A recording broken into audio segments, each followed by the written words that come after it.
साल 2024 हमारे लिए बहुत सारी खुशियां लाया, बहुत सारे बेहतरीन पल लाया। हमने इतने अच्छे अच्छे गेस्ट के साथ बात की और इतने बेहतरीन खुशनुमा पल जिए। तो आइए नजर डालते हैं साल 2024 पर। अभी भी मुझे गूज बम्स आ रहे हैं। आप भी इनको देखिएगा और वापस उन्हीं गूज बम्स को अपने अंदर भी लेकर आइए। जी। बादल बिजली चंदन पानी जैसा अपना प्यार लेना होगा जन्म हमें कई कई बार। क्या बात। अगर अगला जन्म होगा फिर दूरदर्शन के साथ काम करेंगे हम लोग। अगर कोई कहता है कि महाभारत जो है वो वास्तविक है, इट इज रियलिटी, तो ये अद्भुत है कि वाह क्या लिखा है। और अगर कहीं ये पीपल से इट इज फिक्शन, ये काल्पनिक है, तो वो महाअद्भुत है। ओ माय बिकॉज आपने सोचा कैसे? इमेजिनेशन। सही बात है। ऐसी इमेजिनेशन तो हो ही नहीं सकती। मैं जब आपके स्टूडियो में एंटर कर रहा था, आई वाज सीइंग शोज जो आप लोगों ने एयर किए थे, 80s में डीडी ने एयर किए थे, व्हिच इज सो नॉस्टैल्जिक। क्योंकि स्कूल में यही शोज देख के हम बड़े हुए हैं, so it's always wonderful to come to the OG channel. ਤੂੜੀ ਤੰਦ ਸਾਂਭਾੜੀ ਵਿੱਚ ਵੱਟ ਕੇ ਉਹ ਲੰਬੜਾਂ ਤੇ ਸ਼ਾਹਾਂ ਦਾ ਹਿਸਾਬ ਕੱਟ ਕੇ ਉਹ ਕੁੜਤਾ ਤੇ ਚਾਦਰਾਂ ਨਵਾਂ ਸਵਾਏ ਕੇ ਹੋ ਕੁੜਤਾ ਤੇ ਚਾਦਰਾਂ ਨਵਾਂ ਸਵਾਏ ਕੇ ਸੰਮਾਂ ਵਾਲੀ ਡਾਂਗੀ ਉੱਤੇ ਤੇਲ ਲਾਏ ਕੇ ਉਹ ਕੱਛੇ ਮਾਰ ਵੰਜਲੀ ਆਨੰਦ ਛਾ ਗਿਆ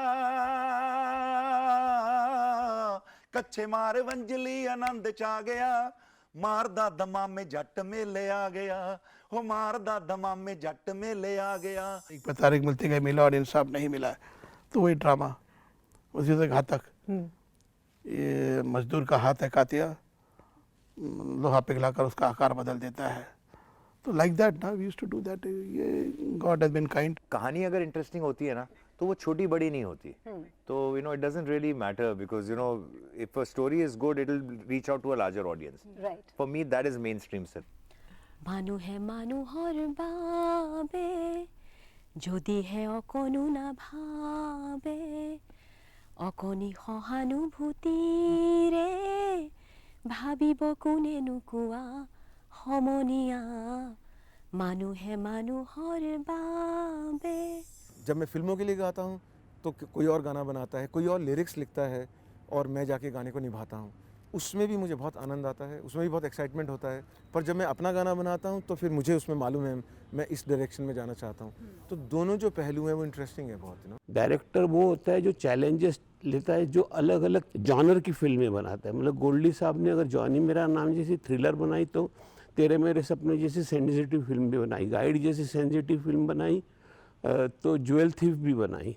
तो ये जो वैरायटी होती है उसमें डायरेक्टर का अपना प्रोवेस जो होता है, अपनी जो कमांड है मीडिया पे, वो प्रूव होती है। दूरदर्शन और रेडियो स्टेशन दोनों से ही मेरी अभिनय की शुरुआत। तो आज कैसा लग रहा है दूरदर्शन के डीडी मॉर्निंग शो के सेट पर? बिल्कुल ऐसा लग रहा है जैसे आदमी अपने घर पे वापस आता है। क्या बात है। चंडाल चौकड़ी चांद चुराने आए, वही चार चोर चंडाल चौकड़ी चांद चुराने आए, चमचा चिलम चकोर चरैया चू चू चू चर रहा है भैया खोखा खोखा पाजी खोखा खोखा। दूरदर्शन के साथ जो मेरी सबसे ख़ास याद है वो यही है कि all of it started with me watching my father on that Chaupal interview.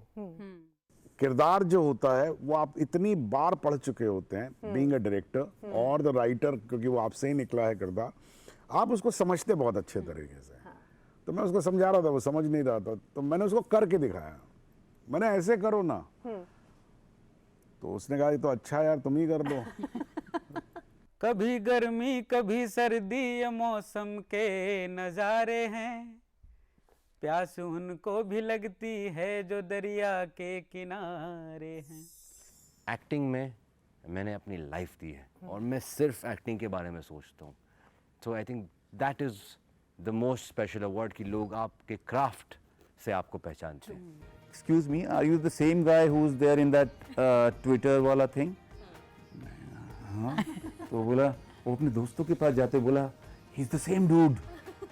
मैंने कहा यार ये तो कभी नहीं हुआ। जब बाल छोटे थे तब तो पहचान लेते थे। अच्छा। अब बाल इतने बड़े हैं तो सब समझते हैं लड़की हूँ मैं, तो देखते ही नहीं है।